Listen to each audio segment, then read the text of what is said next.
Yaratmaq Allaha məxsusdur ancaq. Onun əsəridir hər təpə, hər dağ.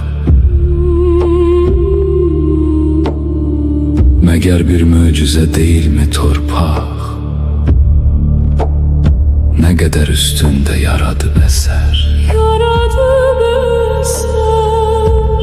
Niyə yaradana vermirik dəyər? Vermirik dəyər.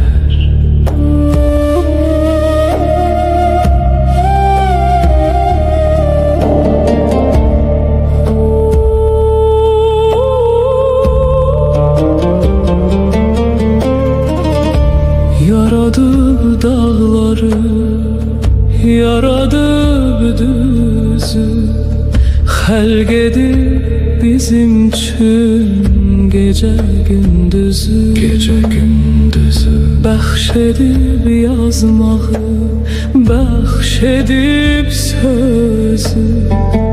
Yaradıb özü. Qurandır bizim üçün dəyərli cövhər.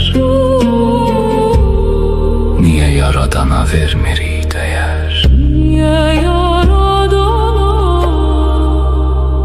vermirik